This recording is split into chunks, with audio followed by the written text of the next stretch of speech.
ভাই ভাবিরে তো পুলিশ ধরে নিয়ে গেছে। কি? সোনিয়ারে পুলিশে ধরে নিয়ে গেছে? হ্যাঁ ভাই। আচ্ছা ঠিক আছে, তোরা যা, আমি দেখতেছি।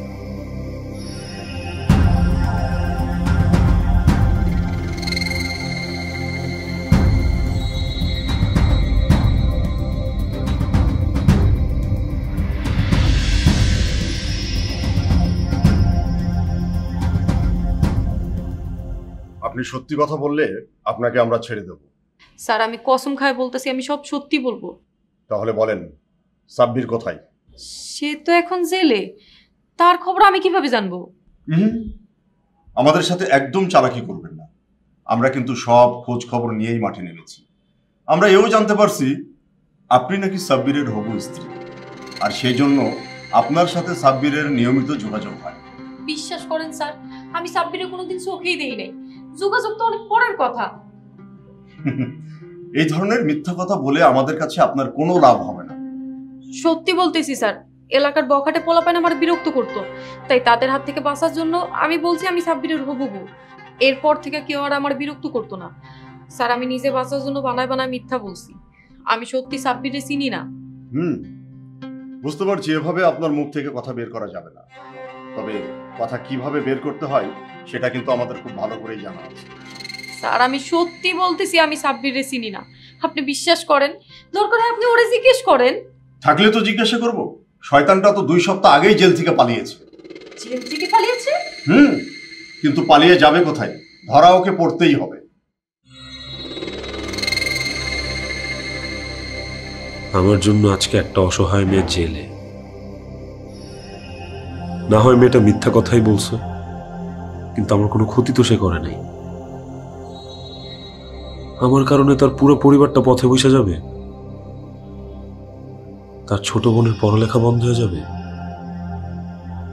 তার মাকে রাস্তায় রাস্তায় ঘুরতে হবে। না, আমার অন্যায়ের শাস্তি তার পাওয়া উচিত না।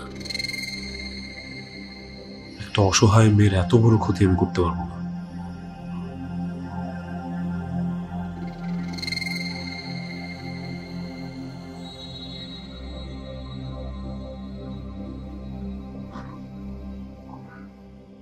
সাব্বির আজকে আত্মসমর্পণ করেছে, আমরা আপনাকে ছেড়ে দিচ্ছি। কিন্তু সাক্ষী দেওয়ার জন্য মাঝে মাঝে আপনাকে থানায় এসে হাজিরা দিতে হবে। স্যার একটা কথা বলি।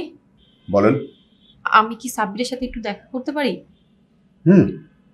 পারেন, তবে বেশিক্ষণ কথা বলতে পারবেন না। জি আচ্ছা।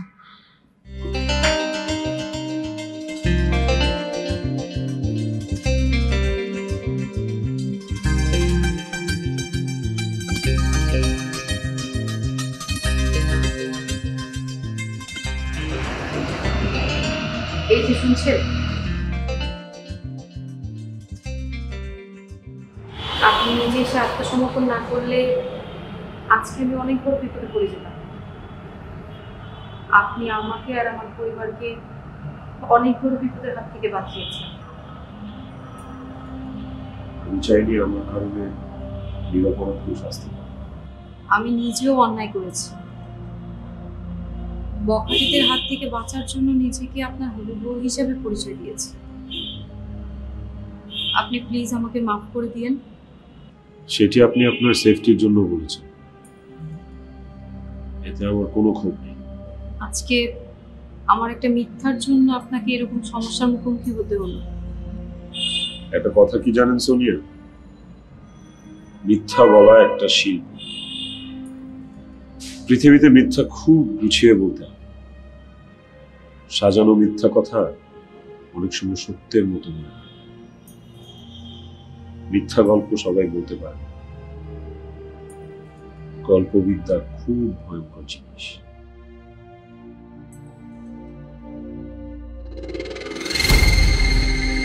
আপনি?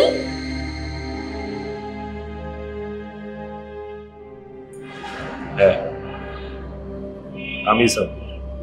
তার মানে? এই বিষয়টা আমি শুরু থেকেই জানতাম, সবকিছু জানতাম। তাহলে তো ওর কিছু আমার কোন নাই কেন? আমি আসলে দেখতে চাইতেছিলাম যে শেষ পর্যন্ত তুমি কি করো, কিন্তু এই শেষ পর্যন্ত দেখতে দেখতে আমি যেরকম একটা মায়াতে জড়ায় যাবো সেটা আমি বুঝতেই পারিনি। আপনি এসব কি কইতেছেন? আমি কি কইতেছি আমি আসলেই জানি না।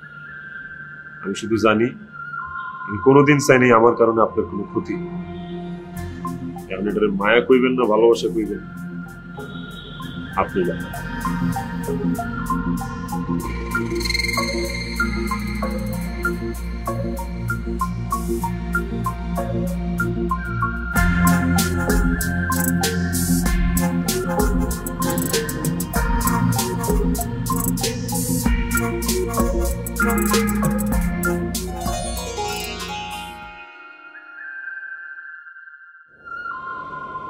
ভুল কইরা হোক আর মুখ ফসকা হোক, আমি আপনার হবু হবু। যা কইছি তো কইছি। আপনি আপনার শাস্তি শেষ কইরা শুদ্ধ হয়ে ফিরে আসেন। আমি কথা দিতেছি, আমি আপনার জন্য অপেক্ষা করব। হাসতেছেন কেন? আপনার একটা মিথ্যা গল্প আমাদের দুইজনেরই জীবনের রাস্তাটা বদলায় দিল। কইছিলাম না গল্পবিদ্যা অঙ্ক।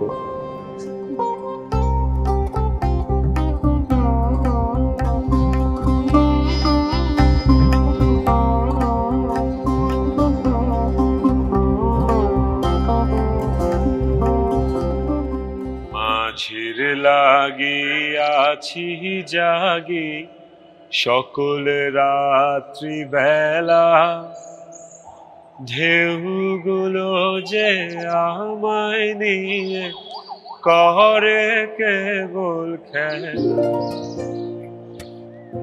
মাঝির লাগিয়াছি জাগি।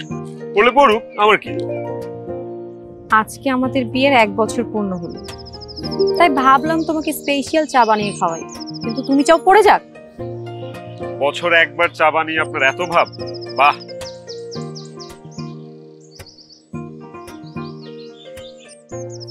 তোমার খোলা হাওয়া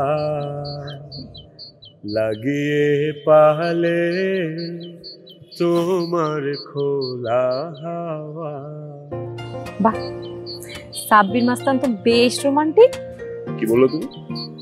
মাস্তান? যাও, মাস্তানের সাথে থাকা লাগবে। আমি তো ফাইজলামি করতেছি। রাখো ফাইজলামি, ফাইজলামি। মাস্তান আমাকে দেখতে মাস্তানের মতো লাগে? যাও। আচ্ছা শোনো না। শুনবো না, যাও। আমি কিন্তু সত্যি চলে যাব। যাও, আমার কি। বুঝো কিন্তু। বুঝবো বুঝবো, জানতো আপনি। গেলাম আমি। কি চলে যাই?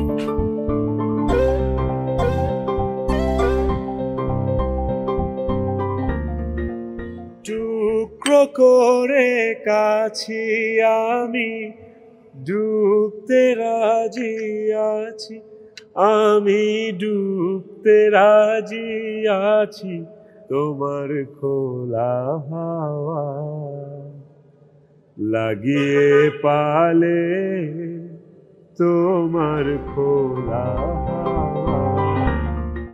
দেশ জুড়ে যে কোনো নম্বরে সর্বনিম্ন ক্যাশ আউট চার্জ শুধু নগদে।